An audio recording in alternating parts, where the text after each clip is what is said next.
Hi, this is Dennis with Second Chance Tackle, and we're continuing on our pandemic projects. And this time around, we're working on one that seems to be requested a lot. I just haven't had them in the shop lately.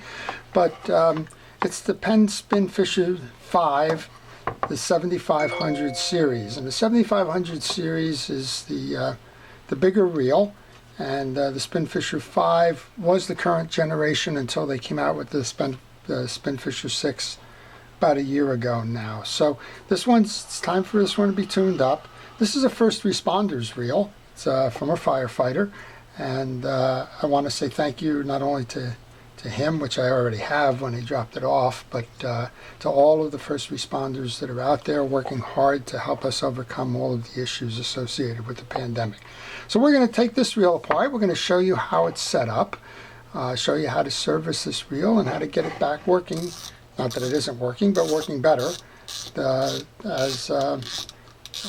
the video. And we'll explain a little bit about it as well. So this is the 7500, and that's a large reel. It's for trolling or surf fishing, and it's pretty much the continuation of all of the SpinFishers. It's been around a long time. Some of the changes in this one versus the older SpinFishers, you'll notice that you have line markings on here. There's every few, I don't know exactly what that is, 100 yards or 50 yards or whatever, but these are line markings so that you know as you've loaded your reel, as you start seeing these lines, you know you've lost that much line in your load.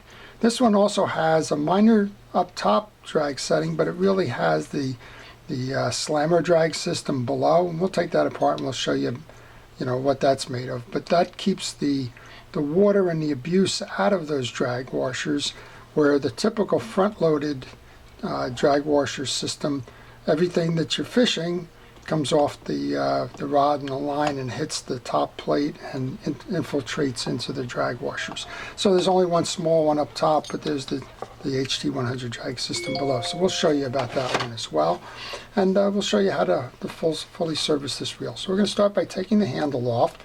The handle is the reverse of the way you would crank it to make the rotor move. In this case, since it's a left-handed crank, you're going to take that handle off in a clockwise manner. So you'll notice as we're doing this that I've been putting my parts into a parts tray. My parts tray is nothing more than the bottom of a milk jug. I actually have two of them here for this. I'm going to put some of the external parts on one side and the internal parts on the other. That just helps me keep track of the reel and keep track of what it is that I'm doing here. And it's great when you go to reassemble a reel because you know where to find them. Also, you want to pull a schematic of the reel, and this is not for the SpinFisher V, it's the 4500 live liner, which I'm also working on. But go get this. It's available at mysticparts.com, and it'll show you the burst diagram for the reel, so that as you're taking the pieces and parts off, you can locate the assembly and try and figure out where that piece and part is. And if you need to reorder pieces and parts, well, that's what that diagram is for. It gives you parts numbers, and that enables you to order any parts that you may need. So the last thing I'm going to tell you or recommend for you to do is take pictures along the way. Taking those pictures helps you if you have to leave the reel aside for a little while, a day, a week, a month, whatever. Maybe you're waiting for parts, and if you need to set it aside, at least the pictures tell you the progression that you took the reel apart in and how to orient particular parts and the like in case you get stuck along the way on your reassembly. So taking the side plate screws out, these can be done with a Phillips head or a flat blade. I'm choosing to use a flat blade here, but you can get this out with a Phillips head screwdriver as well. And there's 4 side plate screws that are holding this in. Now when you look at that, if you have a side plate that has a seam right here, right where the knife is right now, that's a single side plate that can just come off. If you don't notice that seam and you notice a seam that's on the side of the rotor here, that means that you have to remove the rotor before you remove the side plate, because the side plate will be trapped underneath the rotor. In this case, it's what I call a half side plate, if you will. and it's just set up so that you can remove it without removing the other piece, just like that. All right, the side plate comes off. That's clean. There's a rubber washer that is inset in the case here. Take that off. There's a bearing that goes onto the main gear, and it sits in the side plate. So what I'm going to do with that bearing, I'm going to give it a little drink of oil here. I'm going to put that bearing right back into the case so that I don't lose it. On the back of that bearing there's a shim. There's actually a series of shims. There's two. Those are to true up the main gear so that the main gear aligns properly with the pinion gear. So notice the positions of them, where they are, and act accordingly. Now I want to remove the axle shaft. To do that I have to bring the axle shaft down so that I can clear these two screws. There's two Phillips head screws on here. You're going to want to take those off, the crosswind block. And then we'll be able to remove the axle shaft and kind of clean this up. So these are workhorses. These reels are one step up, I think, from your battle. So the way that the Penn lineup kind of goes is the entry model is the Fierce. Now it's the Fierce. The Pursuit, and that's a metal case like this one is. Metal case, entry level, nice size reel. It goes from there, then it goes to the Penn Fierce, which is a graphite case. Then it goes to the Penn Battle, and those all three share the same gearing, and now they share the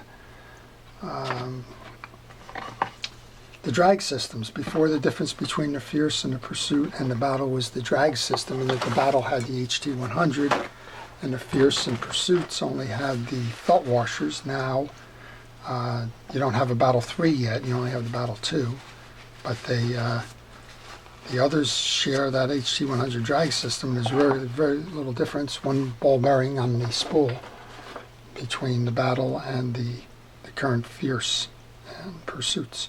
But at any rate, those are the three at the bottom, or the entry level to them. There's no real bargain level to a Penn reel, but those are the value line, if you will. And then you got the SpinFisher. So, and you got some others in there. You got the Clash and the like, but these are the ones that have been around a while now. Okay, so I'm just cleaning up the main gear. I'm checking the teeth to make sure all of the teeth are good. Checking the teeth on the gear side as well. There's a little bit of grease trapped in there, so I'm just going to go grab a brush. It's a fabric brush, like a toothbrush. You could use a toothbrush. This is probably a little sturdier, but I'm just clearing the old grease out of the channels of those teeth. Now I'm going to use some Penn Precision Reel Grease. I'm just going to re-grease the teeth here. And re-grease the ones that drive the crosswind block. And I'm just going to sit that in my case as well. Underneath here we have the crosswind gear. That's also held in by a little screw. So let's go ahead and take the crosswind gear out to do the cleaning there.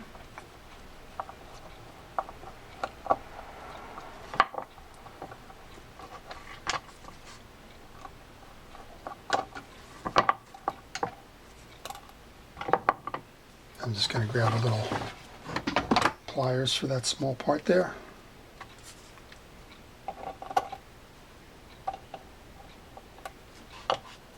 And I'm just going to grab the crosswind block off. Again, you just want to, dirt is the enemy of a reel, so you just want to make sure when you're servicing this, take your time, get all the old grease off of there, and just put fresh grease in, and you're in good condition for these for the most part. I'm going to clean that up.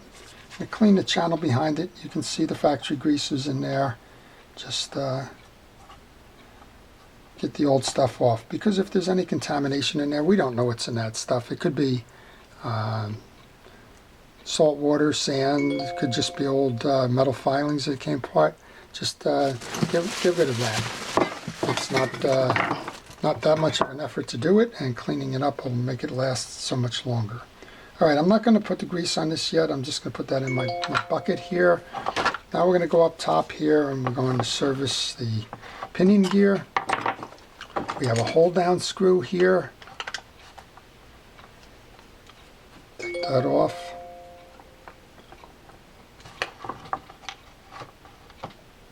We have the hold down clip. Let's see if I get lucky. It's probably the wrong one. It is. One of my little picks. I wish that everybody would kind of standardize on the nut for the rotor cap, but depending on size it changes. All right, this is a traditional counterclockwise removal. I'm leaving the 3 of those pieces right here rather than putting them in the bucket. I'll take the rotor off now, check underneath, make sure it's clean. It is. All you need to do here is put a drop of oil on that trip arm. You don't have to do anything. That's going to go on my outer side. Notice the relationship here. We have a override lever arm here. It's got a slot, and there's a little point on that anti-reverse ratchet hold down. So make sure you realize that's the setup of it. I'm just going to put it right there in that orientation. We have 3 screws that will enable us to remove the pinion assembly. So let's go ahead and do that. And again, this is a fully service of the reel. If you have one of these, there's nothing here that's been extraordinarily difficult to do at the moment. You have your schematics to back it up. You have the pictures you're taking to back it up. And just take your time. Be patient. And you can service this reel in about 20 to 30 minutes. And it'll last you for quite some time thereafter. If you don't have the time to do this, if you don't have the inclination to do this, yes, I do repair fishing reels by mail. And if you would like information on the repair services, then you can contact me with the business card information at the end. Okay, I've removed the clip. This should just pull out. That's our assembly. We're just going to hold that for a moment as I get a cotton swab to clean up some of the dirt and debris that may be in that channel there. This is why you want to remove that gear there, so you can get all of the stuff in the case off as well. At the back of that bearing, I don't need to remove the bearing. I am going to soak that bearing with oil, flood it. Then let's go over to our pinion gear then. Note the orientation on this. These do have a different orientation in this collar. So we have a bearing collar here with a fat bottom, a thin bottom, and then the bearing inside. Let's go ahead and put some oil on that bearing. So the thin side is facing up. We have the anti-reverse clutch. You have a metal top and a plastic bottom. The plastic bottom goes on the down side of the stack. You have the collar. This collar needs to be cleaned. It's got a lot of old oil on here. That should be a nice shiny chrome. So let's wipe the dirt off of that. That's the collar that goes inside the anti-reverse. And we have the bottom bearing. Let's go ahead and flood that. So you have 2 bearings on this. You have an anti-reverse clutch. I'm just putting them in order here. There's not a lot that you do. And then I'm just going to wipe all that old garbage and junk off that pinion gear. Good way to do that, get a paper towel, use your fingernail, use a pick, use something to ride in those channels there. You can also do it this way, grab a pick and just kind of bring it down. This happens to be a metal pick. You can use a toothpick. You can use the edge of a small screwdriver, whatever is convenient for you, but get the old stuff out of there. It's going to be replaced, and if you like, you can use some WD-40, for example. We'll just kind of squirt that on there, help dissolve some of that. All right, so there you go. That's your refreshed pinion gear. We're going to go ahead then and put some grease onto that where we remove the old stuff. Then we're going to reload.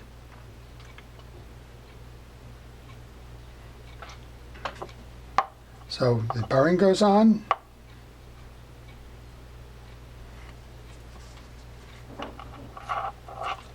And we can put the shield on. Now, if you put this on upside down, if you have that plastic going that way, you won't have an anti-reverse. It'll stop you in the wrong direction. It's a one-way clutch. So make sure that that goes on the proper side. Now we have the thick side as the bottom, and the reason for that is your clutch shield sticks out. So if you put it in the other way, you don't have that recess, and you won't be flat and flush when you go to install this up top. You need to make sure that it's flat and flush here in order for that to fit inside of the casing. When we have all of that, then we can put it into the case. And it better be flat and flush. If it's not flat and flush, you got something in the stack that's wrong. And if you go to put anything on there, just ignoring the fact that it's not flush, you're in trouble because it's going to bind somewhere in the reel. Okay, 3 screws go into the collar then.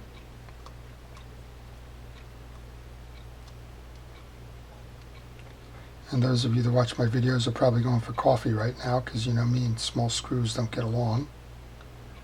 But if you bear with me, we'll move on in a moment.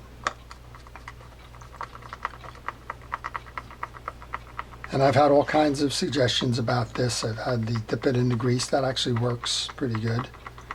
Magnetic, well, this is a magnetic screwdriver, but unfortunately the screws are stainless. Not unfortunately, it's a good thing that the screws are stainless, but unfortunately magnetic screwdrivers don't attach to stainless. And had a couple of other suggestions along the way. I appreciate them all. Just understand that me and these, it's just we all have our own little things, and in my case my own little thing is not getting these done too well.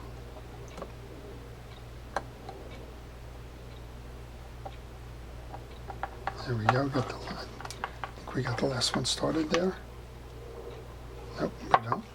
It's going in at an angle.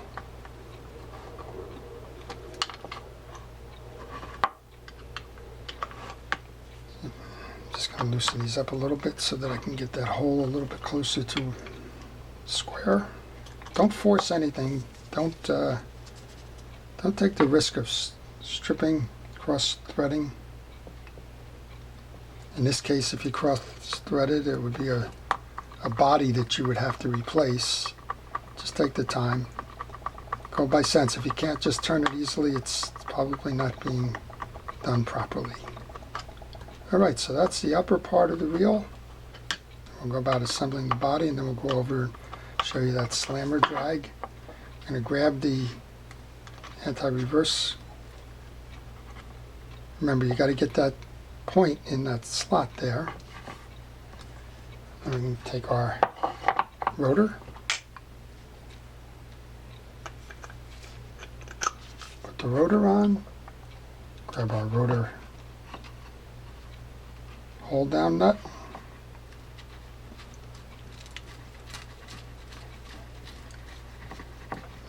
give that a tight.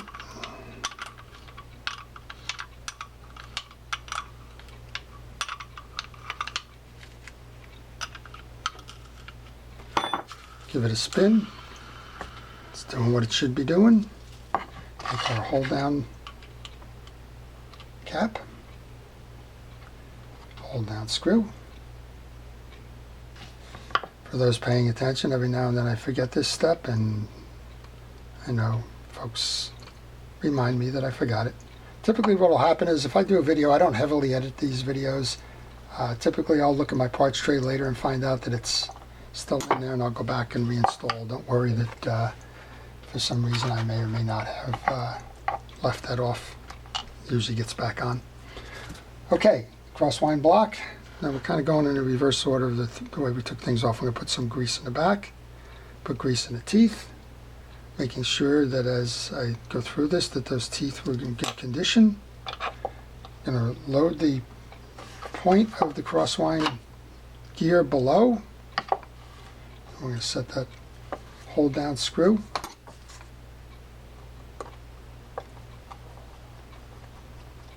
Make sure that we get that in there. Okay, next up then is this crosswind block.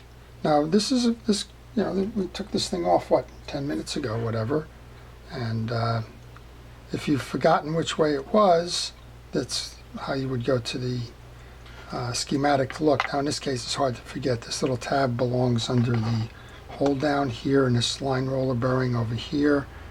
Put a little grease on that, or a little oil, and we'll slide that in, and we'll make sure that we're inside the stud on that block.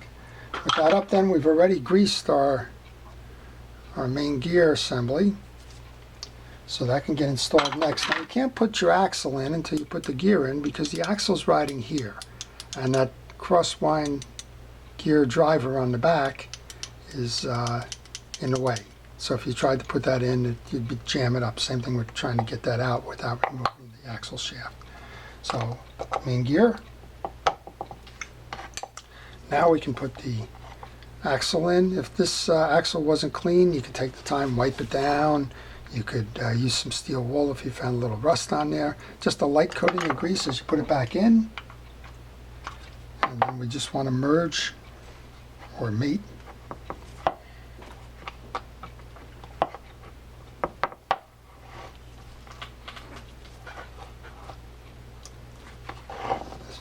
You want to bring that axle shaft to where you have both holes for the screws aligned.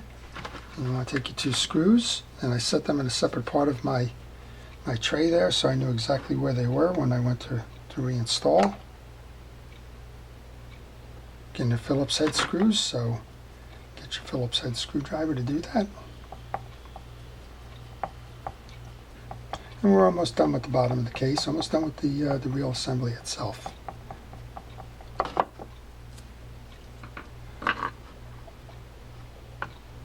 So some folks are asking, where do you get parts if you need parts? And one of the places to get the parts is exactly where you got the schematic. It's mysticparts.com. They are the U.S. distributor for Penn parts. So if you go there, you will certainly find what you need, particularly as it relates to the newer reels. However, they do have a good supply still of some of the older reel parts that you would figure by now have been obsoleted. All right, here's your seal. You want to make sure that that seal rides in the groove, and you do so accordingly. And then we can put the side plate back on. We've already oiled the bearings. Now we can lock in that side plate. That's kind of always what I listen for. There's a little snap. We're not quite in square here.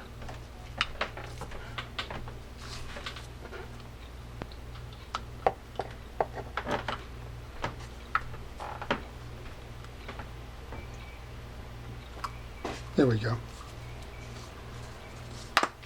That's it. Nice, tight, watertight sound kind of snap. We have 4 of the side plate screws. Now when I took these out, I noticed that they're all the same size. That's always a good thing to pay attention to as you're taking these screws in and out, is making sure that they all are the same size. Sometimes on these side plate screws you'll find that a manufacturer put a short one in some area because of clearance issues or the like, and you don't want to make the mistake of putting that in the wrong one and then finding out that for whatever reason you have a jam in a case or some other thing happening there. Alright, so I think what we're seeing out of this is a really solid reel that has earned its reputation. It's on its 6th generation now. There's very little difference between the 5th and the 6th generation. I think one of the things that the 6th generation went to was shielded bearings. or permanent bearings, whatever it is. I always make that mistake, shielded versus sealed bearings. I think they went to the sealed bearings. So a little bit more in terms of being waterproofed. But for the most part, the 5 and the 6, there isn't much difference there. Okay, we'll just put the handle on. We'll do a crank without the spool. Then we'll go up top, show you the spool. And then we'll let you go fix your own reel.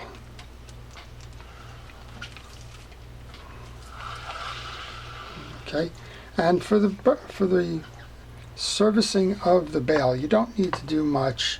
A little drop of oil on the moving parts is fine. The bail spring is driven, so unless the bail was not functioning properly to begin with, you don't need to touch the bail. In this case, the bail is working fine. All right, here's your top spool assembly and your lower end. Let's just show you that. It's a slammer drag system. It's a system where the drags are underneath, as we mentioned at the start of this. There's one drag washer up top here. But don't think that that's... So you have an HT100 drag washer. These may or may not be greased. It's all up to you. In this case, I have a little bit of... I'll put a little bit of Cal's Universal Drag Grease on them. I'm going to use my gloved hand as a tool to rub that in. And that's just to keep these washers flexible. Wipe off the excess. Put that in. I see that we have a little bit of grease in that channel, so let's go ahead and remove that. We'll put that hold down washer in there. And we'll reset that octagonal clip. That clip rides in a groove. Make sure that it gets in the groove. In this case, we're just a little bit under. Okay. And then we have the slammer drag on the back end. I'm going to clean that off first. Okay, for whatever reason, I guess I run out of allowable time on that thing. So let's go back. I just grabbed a micro screwdriver. We're going to take the 3 screws out of the slammer drag case holder.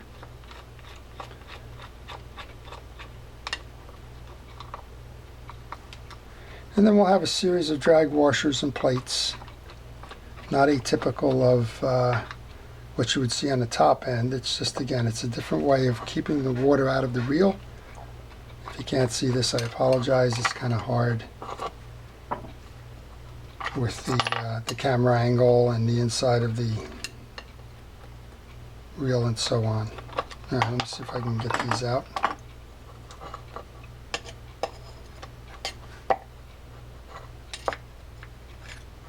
Okay, our plate's coming off now.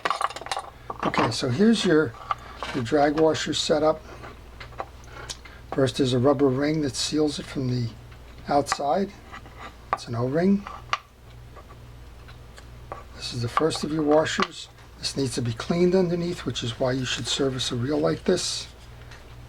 Just got some of the old greases. Make sure that's all cleaned out there. And I'm just using a paper towel. If you needed something more aggressive, certainly you could use that. We have a slammer drag, we have a washer, another drag, and another washer in the case. So we're going to do the same thing here. We're going to put some drag grease onto this. Again, I just kind of dip the washer, use my gloved hand to spread the grease around. These are HT100 washers. We're going to make sure we get that on both sides, and then we're going to take a towel and wipe off the excess. That's the first one goes in. Now these have keyed or little pivot points on each so they rest inside the cylinder. Next up is making sure that your drag washer's clean. I'm going to do the same thing with the second one. And make sure that it's spread evenly around there.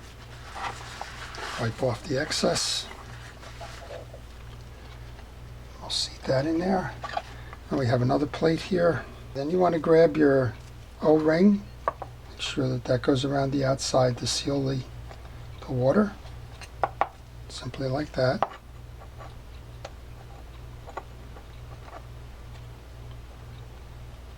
Just kicked out the the other washer. I know this is hard to see.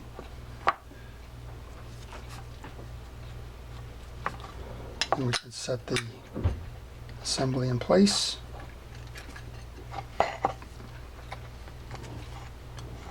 Now you need to align your holes.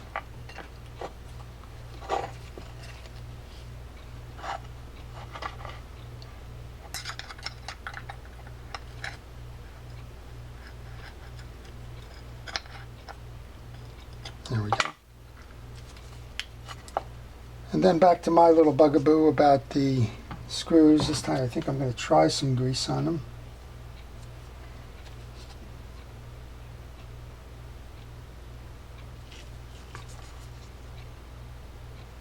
And that first one's always the tough one.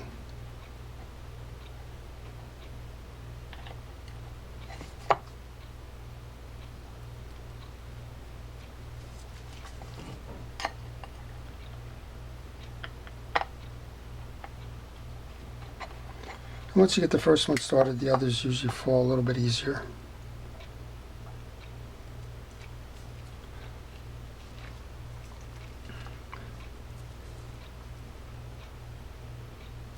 So if you're thinking of buying one of these, you've seen the internals.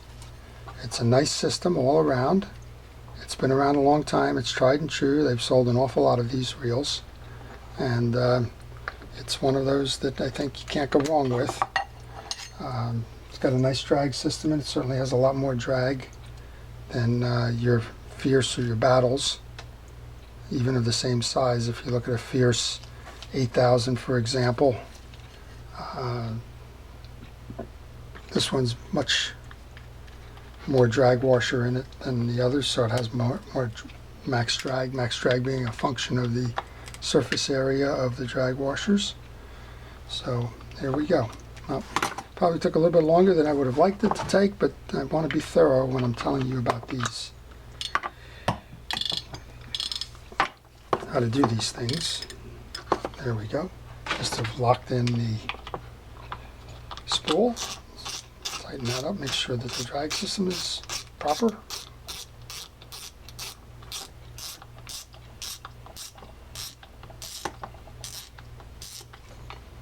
There we go. All right. Yep, we're down. So there it is. The Penn SpinFisher V 7500 fishing reel. That's how you take it apart completely, how you service everything, and how you put it back together, including the drag stack. So with that, I hope you've enjoyed the video. Thank you to the first responders. This one's going back to a first responder, and we do appreciate everything you do. For those of us that are sitting on the sidelines, if you will, please stay in, stay safe, stay healthy, and we will get through this together. So with that, this is Dennis with Second Chance Tackle. Thank you for watching.